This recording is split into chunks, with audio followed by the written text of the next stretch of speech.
माझी आपल्या माध्यमातून सर्वांना विनंती आहे की ज्या पद्धतीने टीव्हीवरती दाखवलं गेलं, त्या टीव्हीवरती दाखवलं गेल्यानंतर लोकांना सुद्धा असं वाटायला लागलं की संपूर्ण राज्यातल्या नंदुरबार सारखी कुठं कधी काही ठिकाणी अजून सुद्धा जुने रीतिरिवाज असतात, वेगवेगळ्या पद्धतीच्या प्रथा असतात की ज्या प्रथांमधनं अजून सुद्धा महाराष्ट्रातल्या काही भागांमध्ये म्हणण्याविषयी ज्याचा टीव्हीवरती जे दाखवलं गेलं त्या दाखवलेल्या भागामध्ये अशा पद्धतीचा प्रकार ही बातमी बघितल्यानंतर आरोग्य विभागाच्या यंत्रणेला आम्ही सूचना दिली. खरं तर नंदुरबारमध्ये सुद्धा आरोग्य विभागाचं काम अत्यंत चांगलं आहे.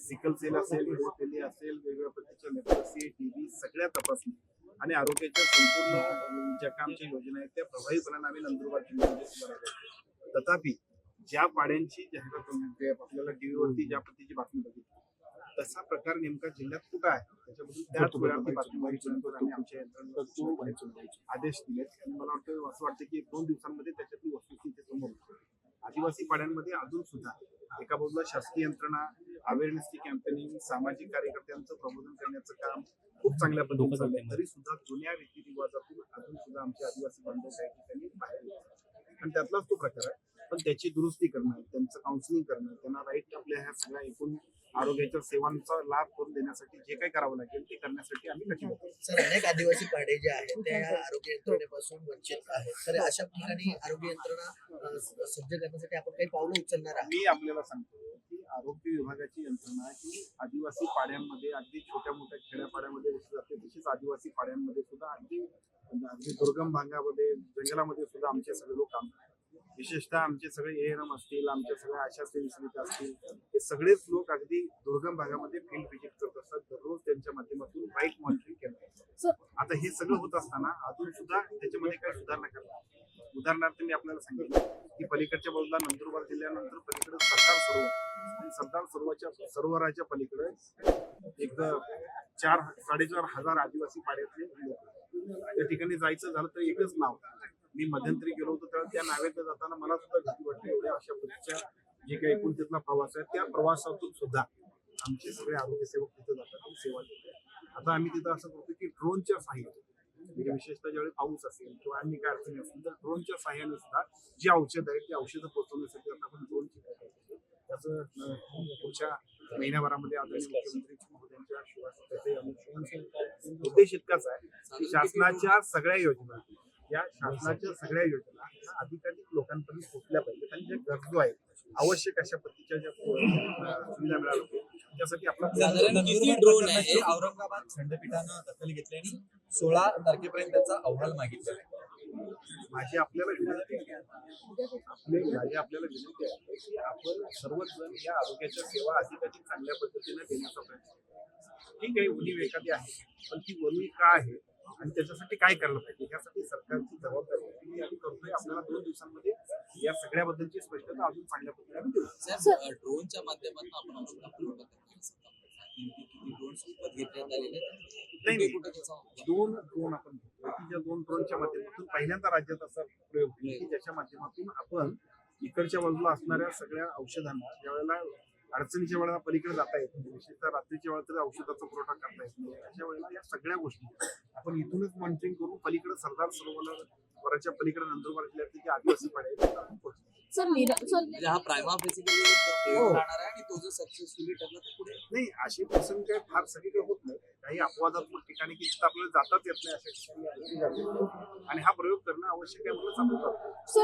सर, विधान परिषदेमध्ये निरंजन डावकर यांनी सांगितलं की आपल्या दवाखान्याच्या ऐवजी साडीचं दुकान आहे त्या ठिकाणी. नेमकं काय ठाण्यामध्ये आपण बघितलं असेल एका बाजूला राज्य शासनाच्या वतीने एखादी योजना जाहीर केली जात असताना एखादी उणीव असेल तर ते लोकप्रतिनिधींनी दाखवणं आणि त्याच्यावरती दुरुस्ती करण्यासाठी तात्काळ कारवाई करणं. याच भागातला आजचा जो निरंजन डावखरे साहेबांचा प्रश्न होता त्याची चौकशी करून तात्काळ त्याच्याबद्दलची काही जी उपाययोजना करायला पाहिजे त्यांनी करणार. खरं तर हा नगर विकासशी संबंधित विषय कारण ठाणे महानगरपालिकेच्या अंतर्गत तो विषय होता. तरी सुद्धा सार्वजनिक आरोग्य मंत्र्यांनी जे काही उत्तर दिलं त्या उत्तरामध्ये आजच ठाणे महानगरपालिकेच्या आयुक्तांना आपण सूचना दिली आणि या सगळ्याचा अहवाल आपण घ्यायला पाहिजे. तर असं कुठं असेल तर त्या सगळ्या लोकांवरती सुद्धा त्यासाठी आपण प्रत्येक ठिकाणी वॉच ठेवणार आहात का? प्रत्येक ठिकाणी सरप्राईज व्हिजिट करणार आहात का? सरप्राईज व्हिजिट अशा ठिकाणी करणार आहात का ज्या ठिकाणी आपला दवाखाना आहे? निश्चितपणे ते करणं गरजेचंच आहे कारण आपण ज्यावेळेला राज्य शासनाच्या वतीने एखादी योजना लोकांसाठी करतोय जाहीर करतोय अंमलबजावणी करतो ती अधिक चांगल्या पद्धतीने राबवायची असेल तर एका बाजूला त्या सगळ्यासाठी फंड्स देणं, फंड्स दिल्यानंतर त्याचं राईट मॉनिटरिंग करणं आणि युटिलाइज करताना लोकांचा सुद्धा त्याच्याबद्दलचं फीडबॅक घेणं हे आमचं काम आहे. मला असं वाटतं की त्यासाठी आम्ही व्हिजिट करणार, त्याच्याबरोबर ज्या पद्धतीने अपेक्षित आहे तशा सर्व प्रकारच्या सुविधा आपण देणार. मेळघाटामध्ये कुपोषण माता मृत्यू मोठ्या प्रमाणात वाढत आहे. एकीकडे हायकोर्ट सरकारला फटकारते की किती प्रमाणात कुपोषण वाढत आहे. आपली पूर्ण टीम जाते, अधिकारी वर्ग जाते, अशी का वेळ येते?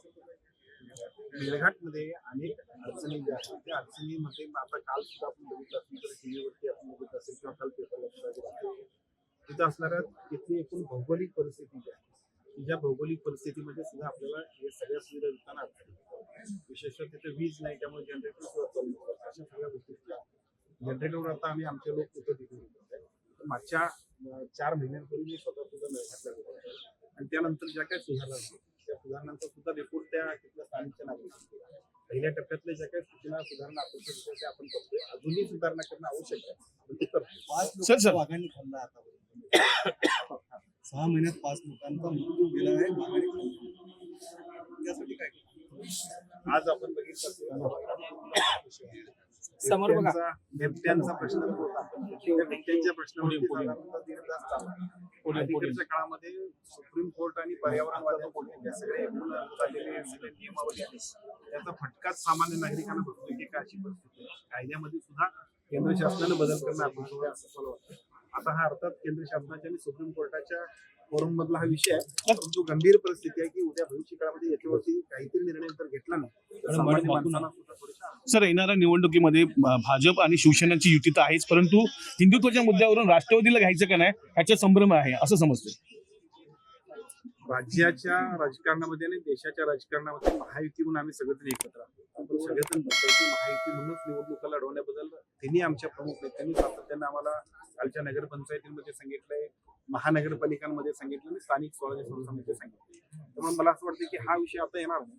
राज्यातली जी युती आहे तीच राज्य आपल्या एकूणच स्थानिक स्वराज्य संस्थांमध्ये सुद्धा करण्याबद्दलच्या ज्या सूचना आहेत त्याचीच अंमलबजावणी करू.